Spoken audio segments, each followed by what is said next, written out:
Okay, let's dive right in. We're going to look at one of the most curious stories in the entire Old Testament. It's tucked away in just 7 short verses in the second book of Kings. It's the story of a floatin' axe head. And I know it might sound a little strange, but trust me, it's hiding some incredible secrets about power, purpose, and restoration. And that's a fair question, right? I mean, when you've got stories about parting the Red Sea or calling down fire from heaven, a floating piece of iron can feel, well, a little small. For centuries, a lot of scholars kind of brushed it off, some even saying it was just a simple legend to make a prophet look good.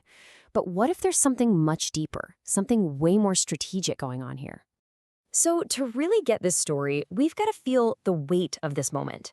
Picture this, a community of young prophets. They're growing, so they're building a new place to live. They're all working together, chopping down trees by the Jordan River. And then, bam, disaster strikes. An iron axe head, the only part of the tool that actually does anything, it flies right off its wooden handle and just disappears into the murky water. Everything comes to a sudden, grinding halt.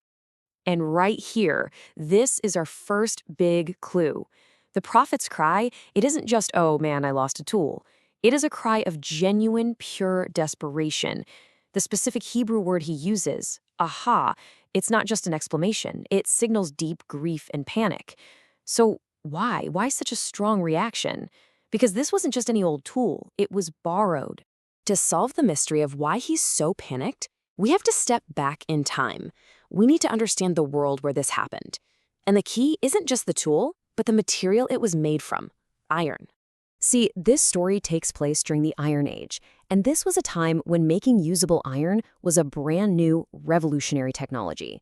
It wasn't like bronze, which people had been using for centuries. Iron was way more complex to produce, and that simple fact changes absolutely everything about this story. And the difficulty involved was just immense. I mean, this wasn't like the blacksmithing you see in the movies. It required these specialized furnaces that had to get over 300 degrees Celsius hotter than what you'd need for bronze. Being able to do that was incredibly rare. So a functional iron axe head wasn't some common item you could just go buy at the market.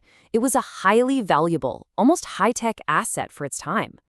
Which means losing one was a catastrophe, especially if it was borrowed. This young prophet was now facing a huge financial debt he probably couldn't repay. In fact, the law at the time even had specific rules for what to do if an axe head accidentally flew off and killed someone. That's how powerful and dangerous these things were considered. So for this guy, the situation was absolutely dire.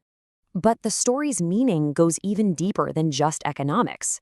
Here's where it gets really brilliant. It's how the author actually structured this tiny little story.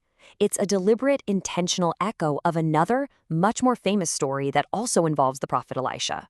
And this table just lays it out perfectly. On the left, you've got the story from 2 Kings 2, where Elijah takes over from his mentor, the great prophet Elijah. And on the right, you have our axe head story. Just look at the parallels. Both happen at the Jordan River. Check. Both involve the sons of the prophets. Check. Both have a disciple begging their master to stay with them. Both have a miracle involving water. And, this is the key, both end with the successor taking up a symbolic object. First it was Elijah's mantle, and now it's the iron. So here's the crucial point. The recovery of the axe head isn't just about getting a tool back. It's a powerful literary symbol. It's mirroring the exact moment Elijah received that double portion of Elijah's spirit. This story is a profound statement about passing spiritual power and authority from one generation to the next. The tool needed for the work is restored. This story also gives us this perfect window into the unique character of Elisha's ministry, especially when you put him side by side with his famous predecessor, Elijah. These were 2 very different men with 2 very different styles. Elijah, he was this larger-than-life, solitary figure, a man of the wilderness. His miracles were often these dramatic, public displays of judgment, confronting kings, calling down fire from heaven. Elisha, on the other hand, was a man of the people. His ministry was full of these quiet, compassionate miracles for regular folks, purifying a poisoned pot of stew, helping a widow pay off her debts, healing a foreign army commander. And the floating axe head fits Elisha's pattern perfectly. It is not a grand spectacle for the whole nation to see. It's a personal, compassionate miracle for one young man in a moment of total crisis.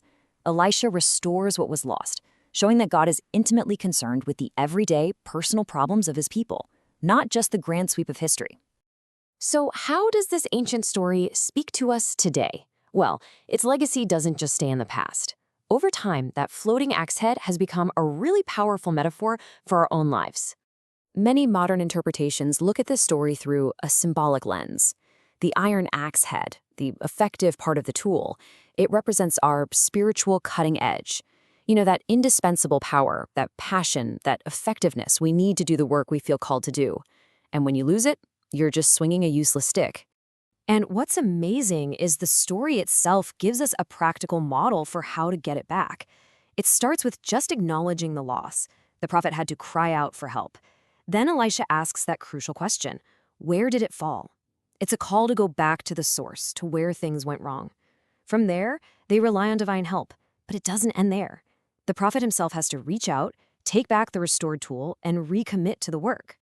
So what happens is this strange little story transforms into this timeless, deeply encouraging message of hope. It tells us that what seems irretrievably lost, literally sunk at the bottom of a river, can be supernaturally restored. Our passion, our purpose, our cutting edge, it can be recovered. And that leaves us with a final, really thought-provoking question. The story of a floating piece of iron is, in the end, a story about restoration. It kind of prompts us to look at our own lives and ask, what essential tools have we lost along the way? What effectiveness, what joy, what purpose feels like it is sunk completely out of sight? And what would it take to see it restored?